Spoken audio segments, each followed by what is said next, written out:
All right, Ike. Well, this week in the news, I don't know if you heard about this, but a gentleman in Toronto, and that's how Americans say it, is Toronto. It's true. We say Toronto up in Canada, but Toronto had a Range Rover stolen recently, as will happen. It's an expensive car, right? Nice car. People like to steal those. So he replaced that Range Rover with an identical Range Rover. Same car. Same car. It was the same car. And even though he placed his key, apparently at the end of the day, in a Faraday box, which is a box that blocks radio signals, so that people couldn't copy the radio signals of his keys, which to me seems like an insane thing to do. But it didn't help because his second Range Rover was still stolen. Wow. But fear not. He had no less than 3 Apple AirTags inside. He was serious. Just in case the first 2 failed, he would still be good. But hey, we joke, but he was able to recover the Range Rover because of the AirTags, and apparently a bunch of other cars that were stolen and like hidden at a metal recycling plant in Scarborough, Ontario. If you've ever been to Scarborough, Ontario, that checks out. Yeah. But he was able to recover it. It just seems like, I don't know. To have 2 Range Rovers still, like maybe don't park there anymore. I don't know where he's parking, but maybe that's I thought he parked at his house. Maybe he shouldn't live there anymore. You know what I use as my Land Rover anti-theft device? And what's that? I just drive a Series Land Rover. No one wants to steal that. Yeah, I often leave the keys in my Land Rover, and the doors. I mean, they don't even lock. The locks don't work, and many of them just don't have door tops or anything on them. But good luck starting it. Yeah, one time I feel like if you can start it and you can drive it, you deserve to have it. One time I did leave my Land Rover Series Land Rover unlocked. And I parked it in sort of a not as good neighborhood. And when I came back, somebody had left another Series Land Rover next to mine. Yeah. That's what you'll have that with a note on it that said, "Please take this." Just please take this. Yeah, exactly. No, I think that it's one of those things where it's how they pass from owner to owner. If you can steal it, I think you deserve to have it. Good luck. Enjoy. Enjoy. I do know a friend. It was a Jeep. It was not a Land Rover, but it was a very old Jeep. It was a middle 60s Jeep. And someone did steal it from in front of his house and crashed it into a car down the street, like about a mile away, because they had absolutely no idea how to drive it, and the brakes were absolute garbage. Terrible, yeah. So in trying to steal it, and the funny thing is because it sort of T-boned a parked car at the end of a T intersection, the Jeep was fine and actually didn't hurt it at all. It I think totaled the car it ran into, but the Jeep was fine. He drove it home. It was no big deal. That reminds me kind of a theft story that happened to me. I don't have a lot of things stolen, but one time my neighbor calls me and he says, "One of your fuel cans is sitting in my yard." And I walked down there, and it was actually a NATO steel water can. Yeah. And I asked my neighbor, I said, what happened? Did you see, how this got there, or who took it from my, I left it in the back of my Land Rover and somebody took it out. Yeah, sure. And he said, some kids, they pulled up and they took your can out of your truck, and then they filled their car up with the contents of the can. And then they drove about a block, and then it stopped running. And then they pushed it away. And so, they filled up their they filled up their car with water. And I got my can back, and I got an entertaining story out of it. So I feel like that's a win-win. I lost 5 gallons of water.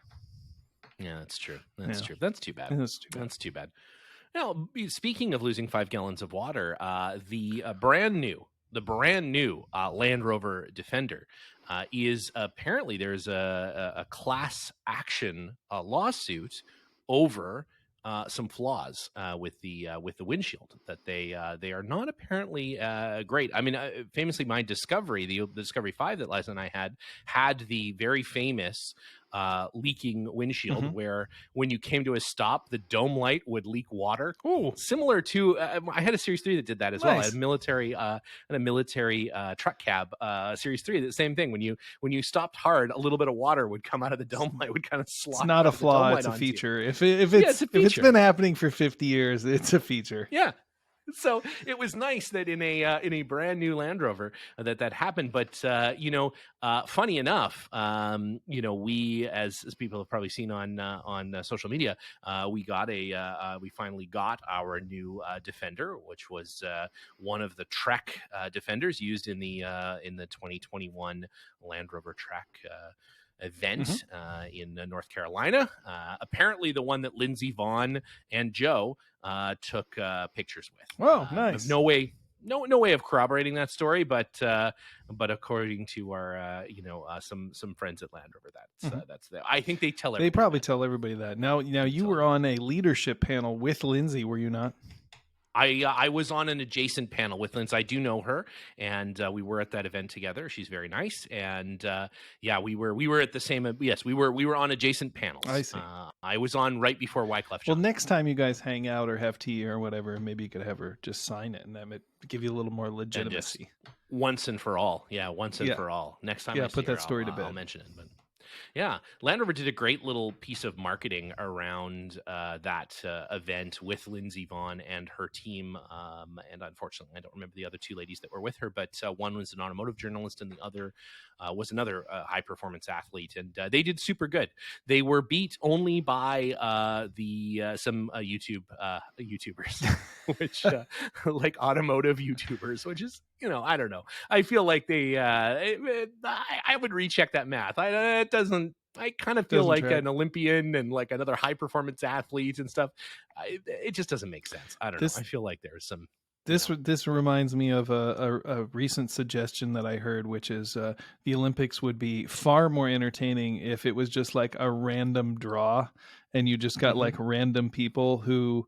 You just had to do it. You just had to do. You were chosen by your country at random to represent them, like the Hunger Games, sort of. Yeah, but with luge. No, I like it. I think I would do it. Open water swimming. Yeah, totally. Let's just do it. I mean, what's to stop us from creating a competitive Olympics? A competitor to the Olympics that is truly amateur. I love it.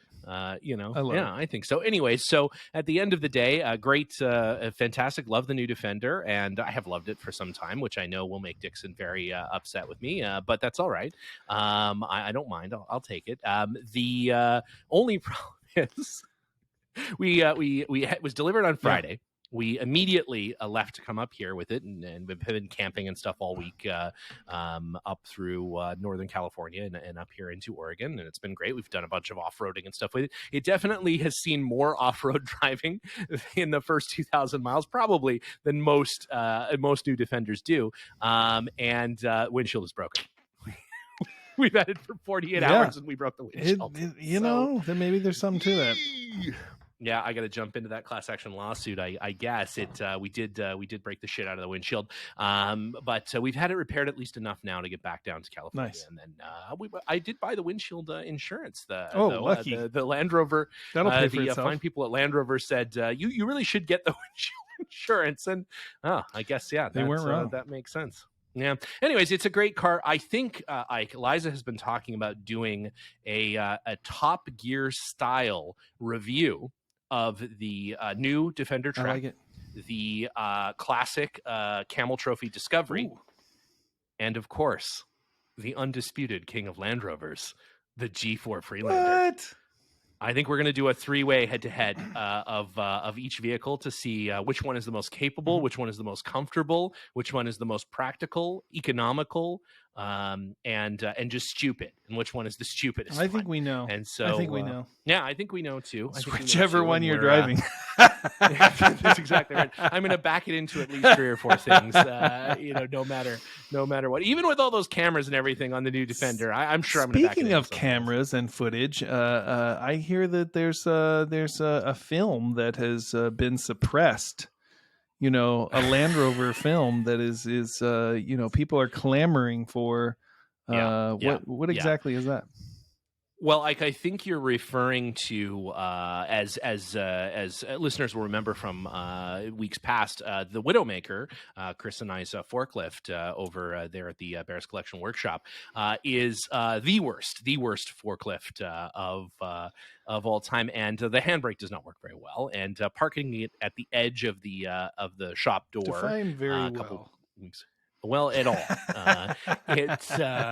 It rolled backwards into the stage one, causing us to have to pull the little pull handle on the third member out a little bit, and no big deal. But only the other day did I realize, well, we have cameras all over the workshop, obviously, inside, outside. Every inch of that building is monitored 24 hours a day. And I can't remember if it was Chris or Liza said, like, did it get caught on the cameras? Oh yes, it did. I can't wait to see this. It's a perfect video. So I think what we'll do is, if we can get the hashtag release the forklift footage trending, then perhaps we will release it to the world. I want to see that. Yeah, that sounds funny. We'll have to see. Are so you anyway, do you get off the forklift and leave it, and then it rolls away, and then it rolls into another car? That is what happens. I think, though, it's important to note you can clearly see me setting the handbrake that does nothing. But this can't be the first time that you knew that the handbrake didn't work that well. It is not. No, I thought it was on flat ground. And to be fair, it starts rolling very slowly. It starts rolling very slowly. Very, very slowly. Well, I can't wait to see the heavily redacted forklift video. Yeah, it's gonna be great. Well, hey, if we get that, if we get enough push, we'll put a post up on social media, right. And if people react to it, strongly, that might be a good Patreon release right there. Well, we could do it. We could do an early release on Patreon. Well, we'll figure it out. But speaking of forklifts rolling into people and things, we have none other than Australian Land Rover legend and creator, co-creator of the Seriously series, both YouTube channels and films and everything else. Geoff joining us all the way from Western Australia, and we've finally calibrated time zones, and we've had to adapt the interview machine to be compatible with the Western Australia time zone, but we have figured it out, and we're ready to get him on the show. All right, can't wait to see it. Let's go. Yeah, the other side of the world by our friend Geoff from Seriously series, Land Rover YouTube phenomenon, and all around Australian Land Rover good guy. So, Geoff, welcome to the podcast. It is so good to finally have you on. Both Ike and I are big fans of your YouTube content, and of course your love of the tarp as a recovery tool. So, welcome to the show. Thank you very much. Now, I have got this Lucas translator box here. If you can't understand what I'm saying, it obviously cuts in and out a little bit, so we can switch that on if people are struggling. Yeah, but thank you very much for having us on the show. Yeah, absolutely. Well, so let's start off as we do with everyone to kind of calibrate them. What in the world was it that attracted you to Land Rover, to the Green Oval? Well, it wasn't actually attraction at all. It was fate, you could say. That's the word. That's the word, Ike. So I came out of school. I had a bit of a gap year, did a bit of work, went travelling around Australia. Mm-hmm.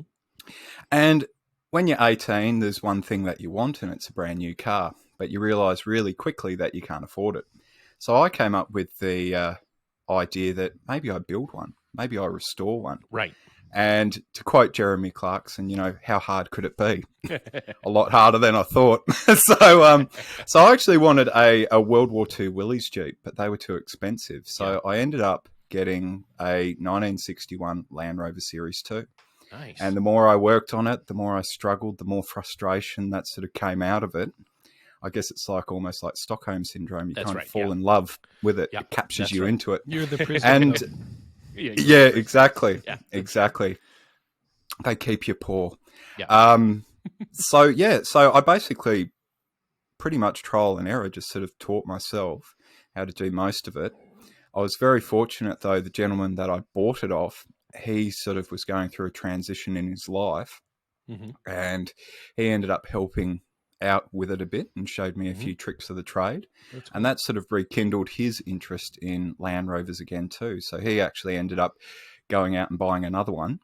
And that basically got him back onto the Landy train again. So, yeah, so it was really nice. You reinfected someone who was almost cured.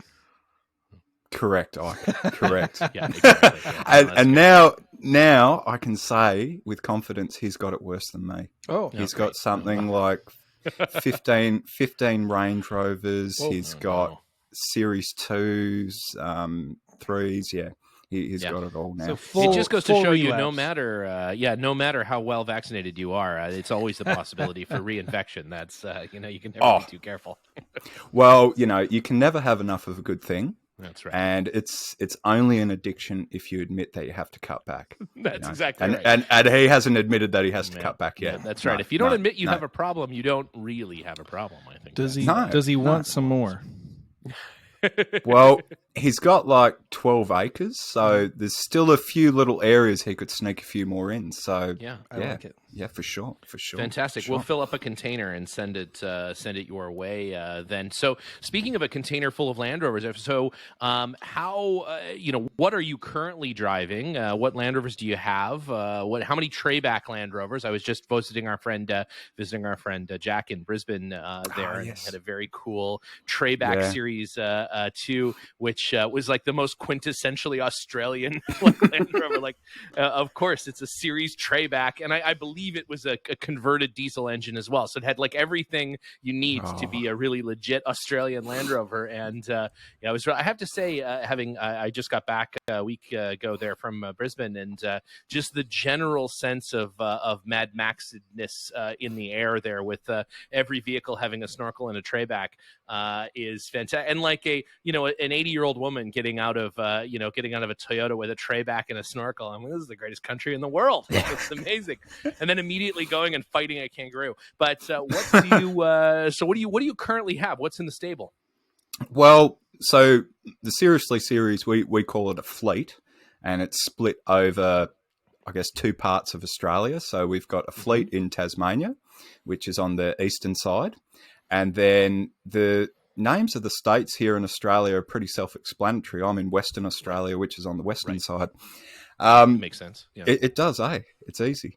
Can't get lost. And so I have here in Western Australia, I have a 1961 Land Rover Series 2 88-inch, and I pretty much drive that every day. I'm actually just about to go out on a trip in a few hours in it, out bush.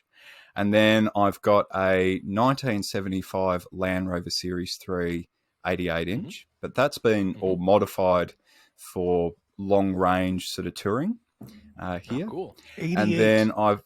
An 88 for long-range touring. Yep. It's a concept. Okay. So we did... I'll get onto that later on, but and then we've got a 1983 Land Rover Series 3 Stage 1 109-inch. Oh, fantastic. Yeah. Which I believe you have an affinity with, Steve. I do. I am afflicted with the Stage 1 as well. Yeah, it's one of my favorites. But this one's got a bit of a twist. It actually came out of the factory with a 4BD1 Isuzu engine in it. Oh, cool. Yeah.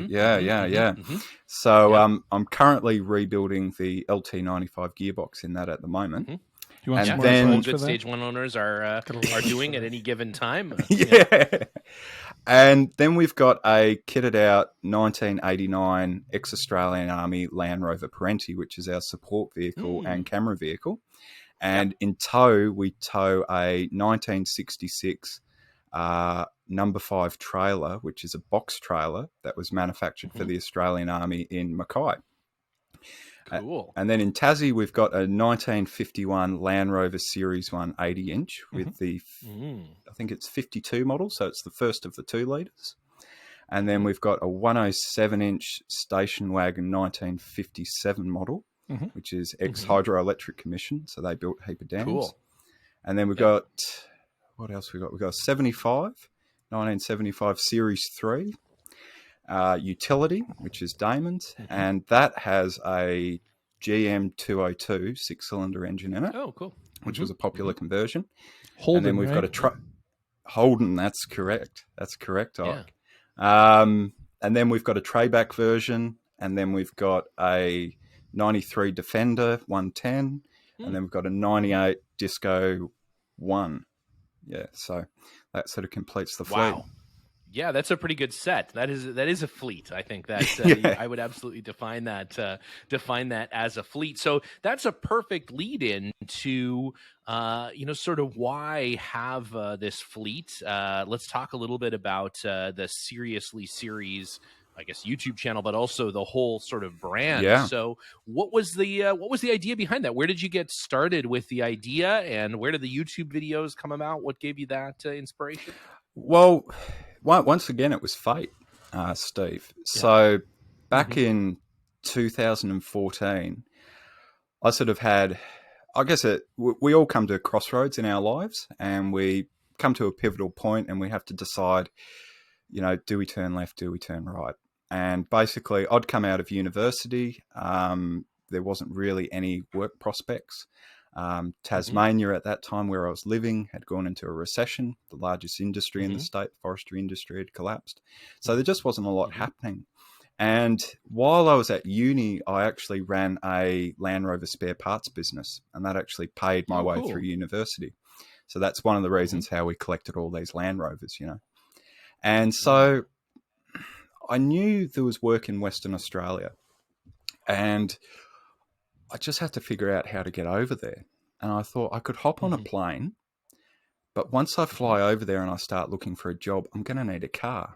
And I've got enough cars already. So, why would I buy another one? And then this is a bit of a twist. I actually had and I still got it, a Ford Maverick or a GQ Patrol. Yeah. And I thought, oh, well, maybe I'll drive that over. But it had a few parts and a few repairs that needed to be done, and I couldn't afford it. But I had all these Land Rover parts and a newly roughly restored Series 2, and I had all this time. So I thought, well, why don't I take the Series 2, and if anything goes wrong, maybe I can fix it, or have a pretty good chance of being able to do so. So I sent off some expressions of interest to a few magazines to see if they actually wanted to publish an article on it, because we'd be driving 3,000 kilometers, across the continent of Australia. And then I thought, well, maybe if I film it and take a few photos, that might be nice. And then I contacted my friend Damon, who was doing a course at the time in cinematography, and he needed a project. And being a landy nut like myself, he said, oh, yeah, I'll come along. And I said, we'll split the fuel bill. And he said, yeah, sure. And I said, it's only going to be about Series Land Rovers, and, no one else will be interested in it. So why don't we call it Seriously Series? And he said, oh, yeah, that sounds pretty good. And I said, and look, we're just heading west, so we'll call it Seriously Series Heading West. So that's sort of how that started. And we spent 6 weeks sort of overhauling the Land Rover, as you do, putting new bearings in the transfer case. We didn't have any money, so we tried to find a roof rack, which I had one on a wreck, so that some farmer had built. So I painted that up and chucked it on the Series 2, and we managed to get a few jerry cans donated from a local army disposal store. And then Damon had some plyboard kicking around at his parents' farm, so we made up like a divider to go in the back, because, we didn't have money for a draw system. And then we took basically enough fuel for probably 700 miles, because the fuel's very expensive across the Nullarbor and other parts. Oh, right. Of course. Yeah, that makes sense. So we thought if we can do that, that'll help to save costs. And we chucked our swags, or our one-man tents in, or bedrolls. And then basically we hit the road. And so for the first time in 53 years, the Series 2 left Tasmania and rolled onto the Australian mainland. And it took us 2.5 weeks to cross Australia. It wasn't without issues, because we're in a Land Rover. It was an adventure. Damon got heat exhaustion because we didn't have aircon, and the exhaust was running right underneath his seat. So we had to take the door tops off, because it was probably 100 or 130 degrees Fahrenheit. So it was pretty hot. And then we were running out of we had problems with the front wheel bearings, and we didn't take enough lock washers. So we heard there was a toy store or a toy museum in a town called Wilmington. I've heard of it. So we stopped off there, and we negotiated with the owner and bought some spare parts, and that kept us going. He's a Land Rover enthusiast, Yeah, he's got like 80 of them. 80 of them, and some Huge really quite rare of ones. Toys, Oh yeah, it's great. It takes you right back to your childhood. And so so we did that, and I didn't have any toys. Didn't you? Ike was he was raised in a barrel. Oh really? Yeah, I guess you just got a Winchester for your 3rd birthday, and that was it. No, not even even that. No. Did you get had to hunt squirrels with his bare hands? Wow, true story. Wow. A real mountain man. Far out. Yeah, that's true. Ike, now I'm going to get an email from your mom saying, Ike, that's not true. Why are you so mean to Ike? She's nice. Your mother is such a lovely person. She is. She's a wonderful person. She definitely wouldn't have kept you in a barrel as a child. You would have had the barrel to play with, no doubt. Yeah. This reminds me of the 3 guys who are arguing over who had the more difficult childhood. And the first one's like, Monty Python. Yeah. The first guy's like, oh yeah, we lived in a rolled up newspaper in the middle of the street. And the second guy's like, a rolled up newspaper? We lived in a lake. A lake must have we had to get up. We had to get up half an hour before we went to bed. Anyway, continue. Tell us about the rest of your choice. Yeah. So we had other problems, like we had the alternator charge cable came off, so we were driving for 10 days without the battery charging, which worked fine. It's not so bad. And we ended up stopping in a mining town called Kalgoorlie, and did a few running repairs. I went around and did a bit of door knocking and ended up getting a job. And Damon met his future wife in those couple of days. And then we only had very fruitful. Yeah. They've got 2 kids now, so definitely was.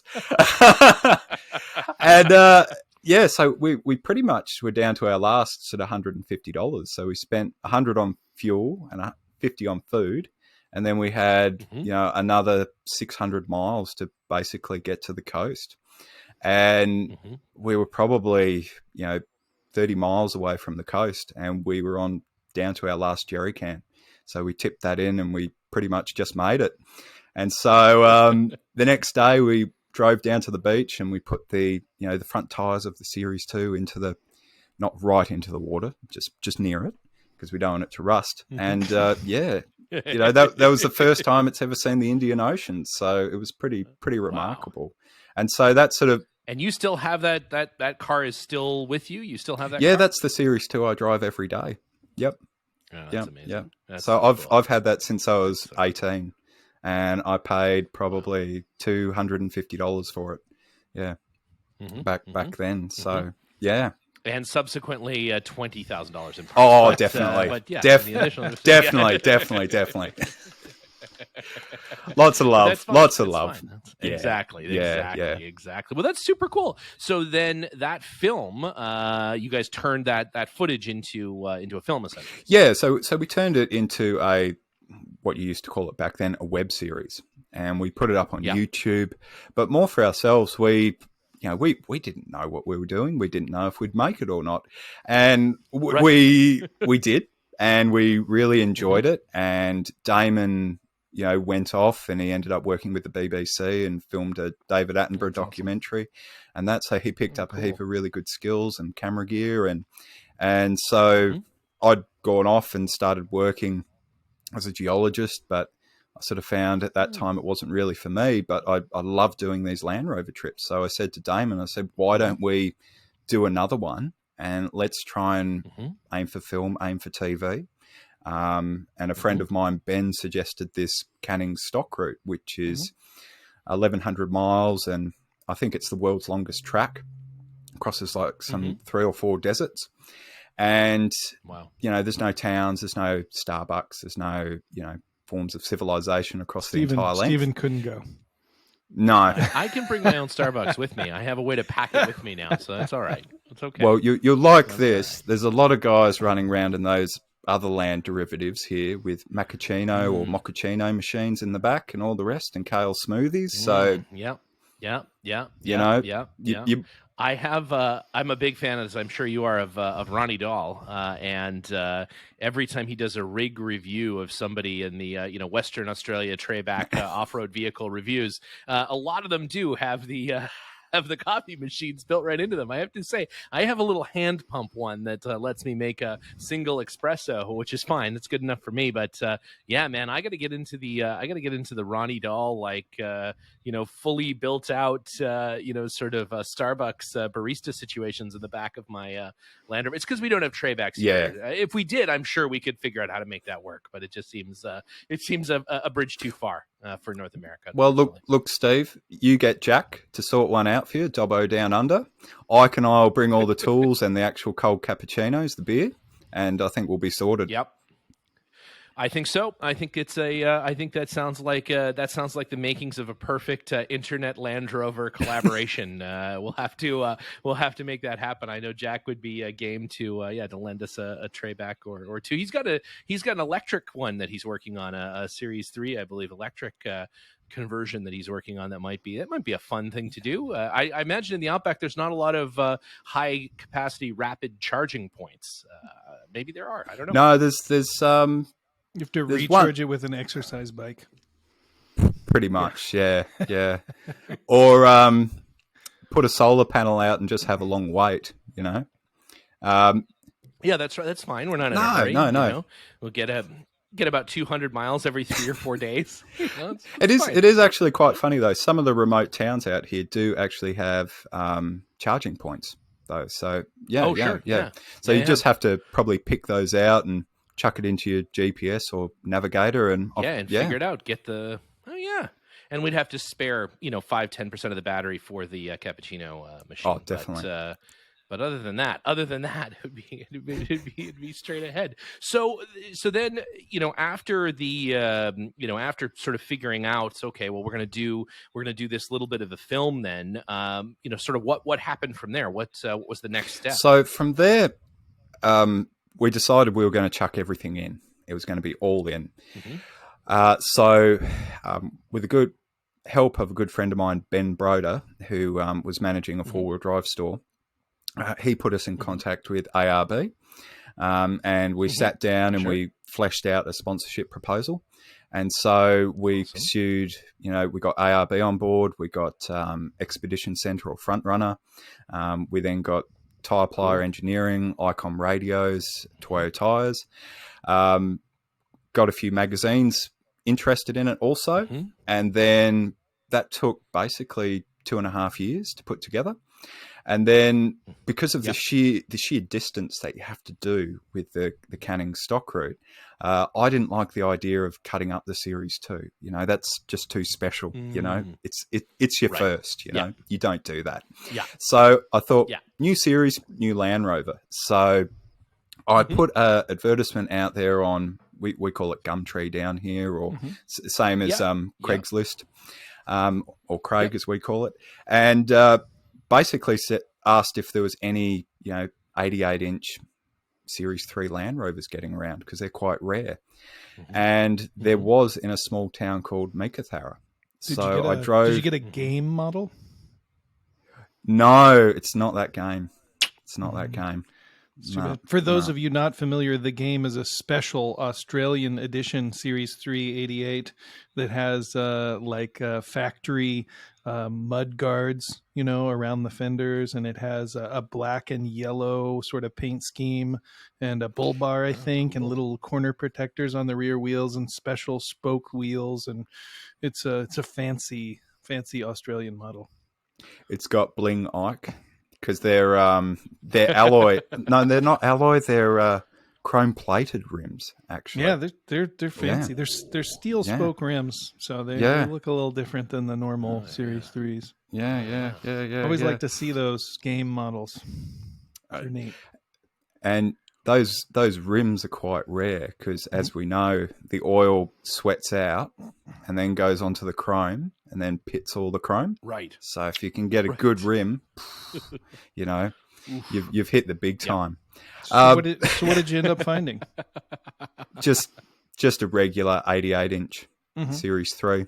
Nice. So yeah, so I bought it sight unseen and drove up there and picked it up. And naturally, when you buy a Land Rover, they say, "Oh, look, we've got another one here. We'll chuck it in for you for spare parts." So which has proved to be very, very handy. And then I brought it back and spent probably a year and a half basically stripping it down and overhauling it. And I'd accumulated a lot of spare parts over the years. So we decided to modify it with as many accessories that were available back in 1975. So we fitted the 16-gallon long-range tanks on the driver's side and passenger side. We then had fuel lines out of a ex-Australian Army Land Rover Series 2A. So that links the two tanks together. And then you've got a brass tap where you can flick it from left to right for your tanks. And then we also had a Aero Parts capstan winch, which we fitted to the front of it. And then we got the last set of Old Man Emu shock absorbers, but also the last set of the polyurethane bush kits that they actually used to make. So we chucked that into the vehicle too. Cool. Yeah. And then we fitted HF radio and roof rack and all the rest basically, and got that ready to do the canning. And so, yeah, so we set off, and there was a lot of work involved getting everything organized. You know, accessories and that didn't come on time, as they always do. And then you load up the vehicle and you find, oh, it's a bit heavier than it needs to be. So you got to shift stuff around, or in our case, put some heavy duty leaf springs underneath it. And yeah, off we went. And it was a crazy, crazy adventure. What was the craziest thing that happened? So the most annoying thing that happened was we had dirty fuel. Okay. Dirty fuel. Yeah. The craziest thing that happened was the motor fell out of the Series 3.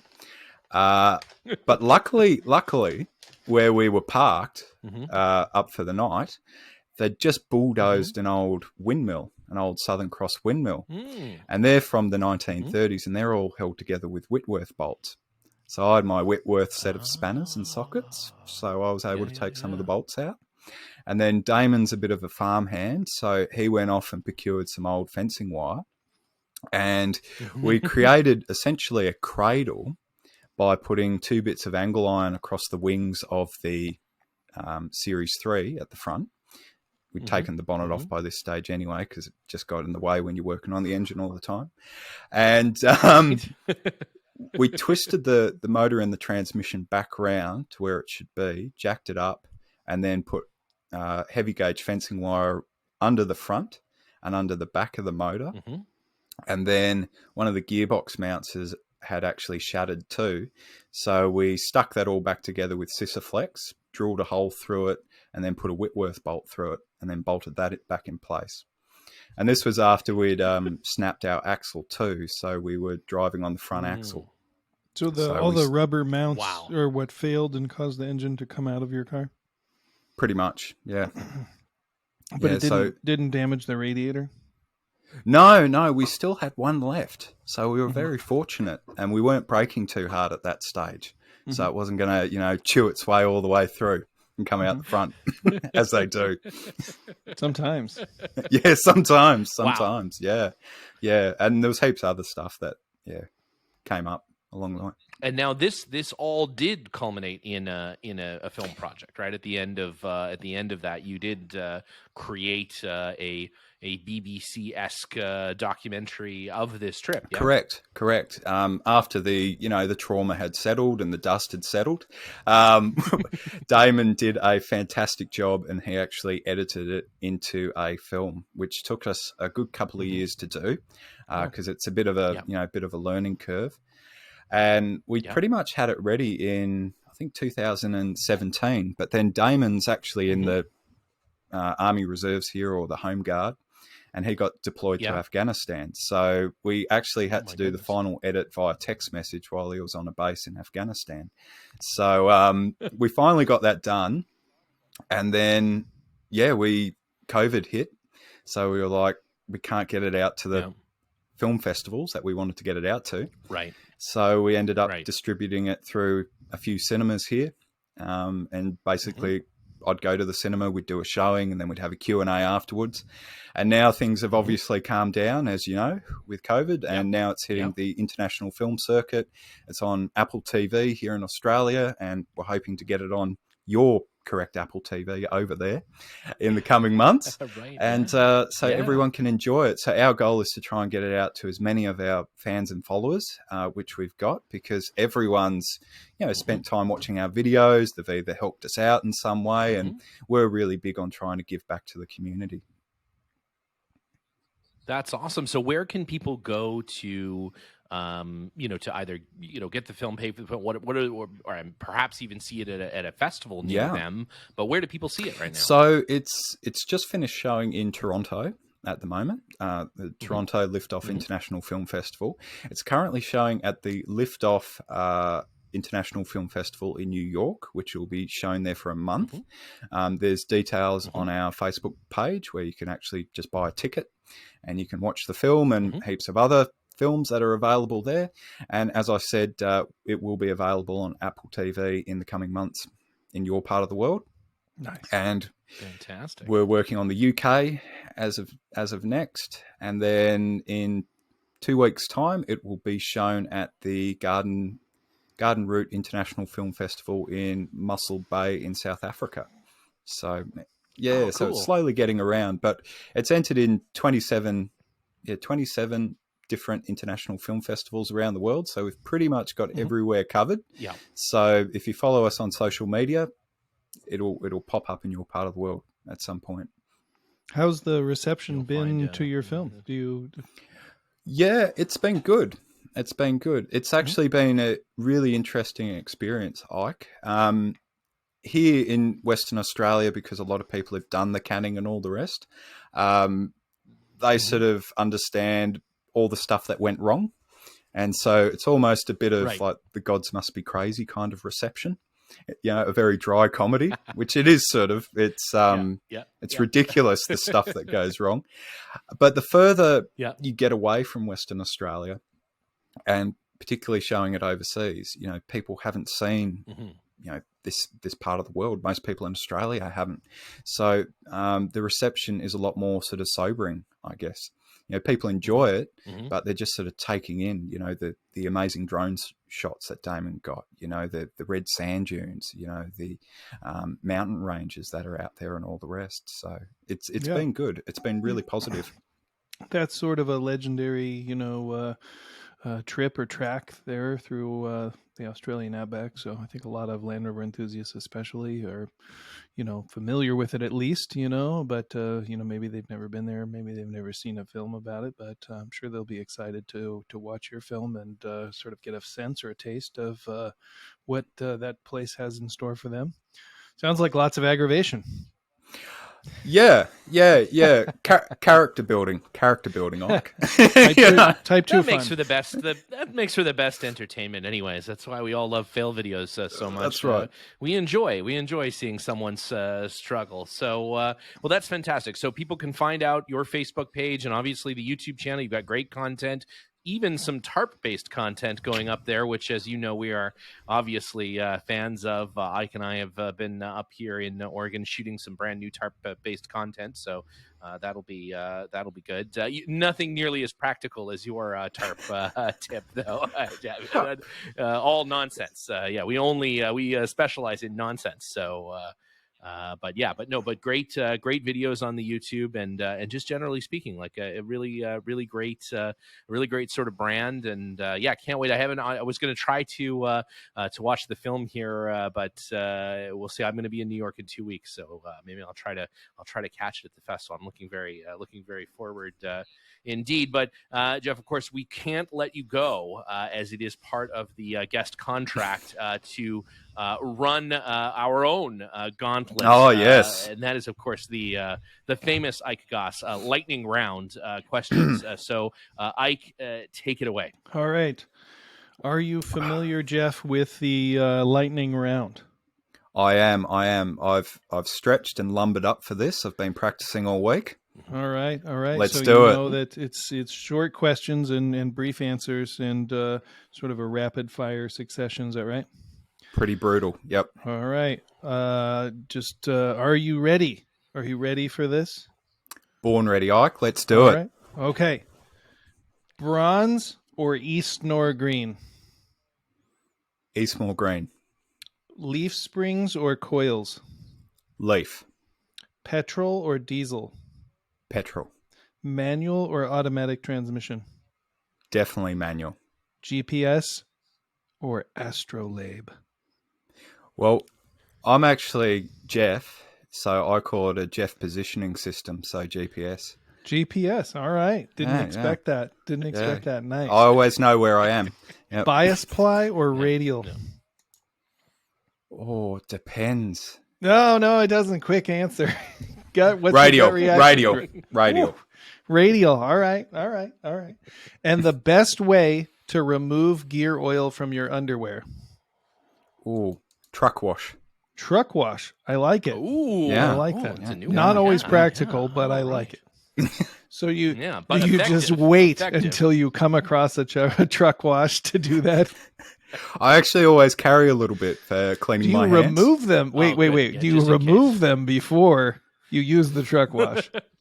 I generally do. It itches too much otherwise. It just itches too much. Not always, but Sometimes. as well, Geoff. Thank Perfect you. score. Thank you again for the time. I can't wait. Hopefully, we'll get over there at some point, or you're welcome, of course, here anytime. We have plenty of long, dangerous roads for you to break down on over here as well. So you're welcome to come join us anytime. And again, thanks, and come back sometime, will you? And chat with us some more. I'm sure there's even, especially as the show rolls out across the world and more people have seen it, I'm sure it would be great to do a little bit deeper dive in that. But thanks again for your time. We appreciate it. No Nice worries. chatting. Thank you very much. Thank you. All right.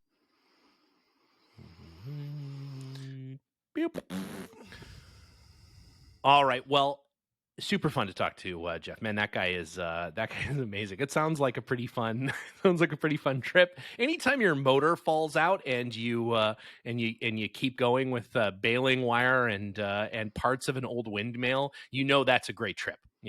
Sounds like something he's done before. He's scavenging windmills. So if you live in Australia, check your windmill for missing bolts. Check your windmills. Yeah, which is just a good tip anyways, I think, just generally speaking. So speaking of windmills missing bolts, we have a limited quantity of the Retro 80 Yellow Series 1 shirts back in stock.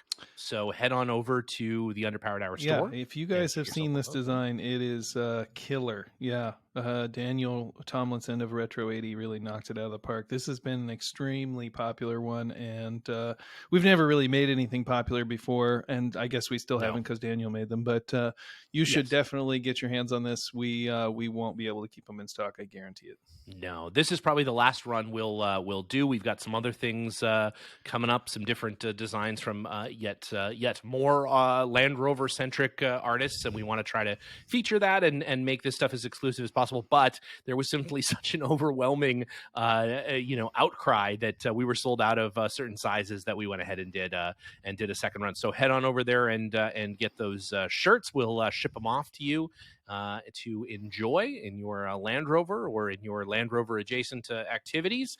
And if you haven't, speaking of being on the internet, if you haven't checked out and followed Jenna and Liza on Instagram to see their rebel journey at @Overland_her,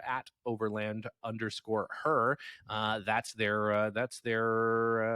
Instagram tag, and you can check out all the things that they're doing. They're training in the deserts of Oregon and California and prepping the Defender and learning everything about mapping and compassing and everything else, Ike and I are trying to prevent forklifts from backing into things. So certainly much more interesting to follow Overland Her than the hashtag release the forklift footage project. But I don't know. You have to see, I guess. I'm looking forward to it. No, it's going to be great. Well, Ike, as always, it has been a pleasure, and good luck out there, and we'll talk to you soon. All right. Looking forward to the Overland Expo. We'll see you all there. And Stephen, I'll see you on the trail.